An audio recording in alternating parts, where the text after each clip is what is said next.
Hi friends, I hope you're all having a wonderful day. Well, it is such a beautiful day here in Pennsylvania. The sun is shining. It's chilly this morning, but it's going to warm up quickly.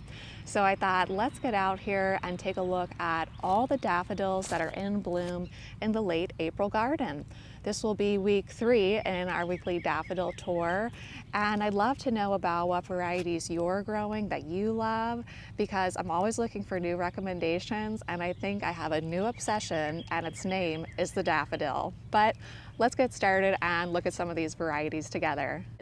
So the first one to bloom as a late season daffodil in my garden is this beauty called Nisha. It's this amazing ivory daffodil with a gorgeous peach center, beautiful double petals, and isn't it just so lovely and romantic? I just think there's something so elegant about this. This seems like in and of itself, it could be a bridal bouquet. Would you agree? Now this next one's called Lemon Beauty, and doesn't it pair really beautifully with Nisha? It's a lovely white daffodil, a split corona variety, and it has a yellow center, but what's really interesting is that yellow center isn't really full. It almost is as if it's a star set within ivory. I hope the camera is able to pick that up. But in other words, that inner cup isn't fully yellow, it's a star of yellow encompassed by ivory. So I think that really adds a nice delicate touch to these daffodils. This was a brand new variety to me this year. Nisha I've grown before, but this is definitely one that I'm going to order more of because it's just so beautiful. Next up is another new favorite, and I think I have a lot of new favorites in my bucket today. This one is called Avalanche, and I was reading that Avalanche is good for southern gardeners, those in warm zones 7, 8, and even 9. Let me know if you're in any of those zones and if Avalanche thrives for you.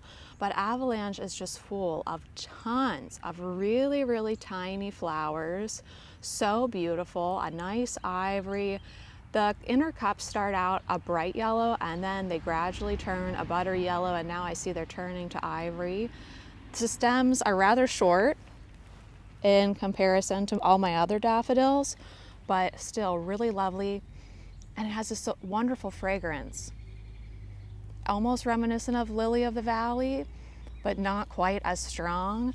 This is just a gorgeous daffodil to have in the garden, and maybe think about placing it somewhere near where you sit so you can really enjoy its wonderful fragrance. Next up, we have Cheerfulness and Yellow Cheerfulness. Cheerfulness is the white variety. Yellow Cheerfulness is this beautiful, soft, almost a primrose yellow. I love both equally. Now, I've had these in the garden 3 years, and they haven't seemed to naturalize or multiply much in that period of time, but I do enjoy having them. Once again, they're on the shorter side when compared to some of the other daffodils that I'm growing, but wonderful for maybe compote designs, even nice tucked into a bridal bouquet in early spring. So definitely a small daffodil, but just so beautiful. And I'm just so infatuated with daffodils this year, and I'm not really sure if this infatuation is going anywhere. I might end up blowing the budget on daffodils again next year. Now, next up we have a bright yellow variety that I've been growing for I think just 2 years, but it's really wonderful in terms of a cut daffodil. In the garden it lasts a really, really long time, and I think it's pronounced Sherborne, but I'm sorry if I'm saying that incorrectly.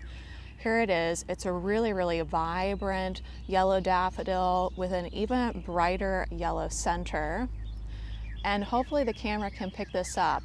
But the very, very tips of these daffodil petals have a little spot or even streak of white. I hope everyone can see that.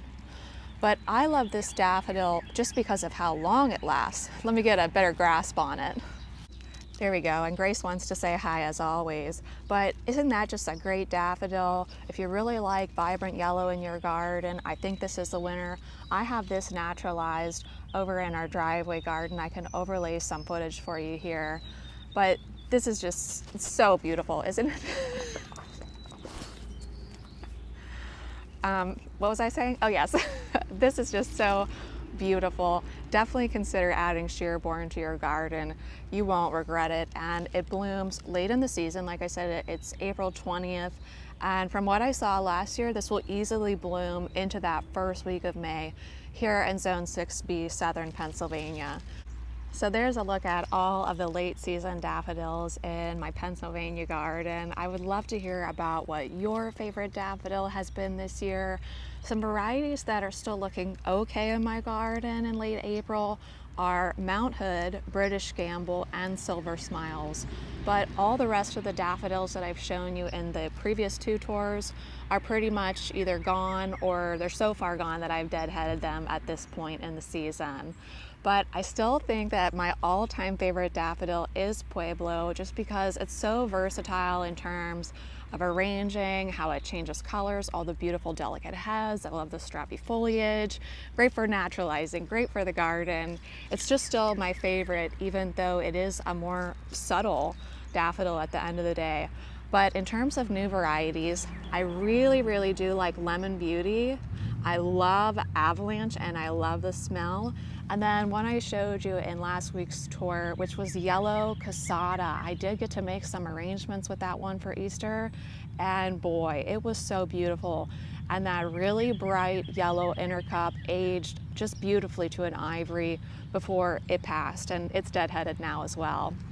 Well, thanks so much for joining me for this weekly daffodil tour. Our next tour will be the April garden tour. It's finally here, and I can't wait to spend lots more time with you in the garden this year. Until next time, happy gardening. Bye.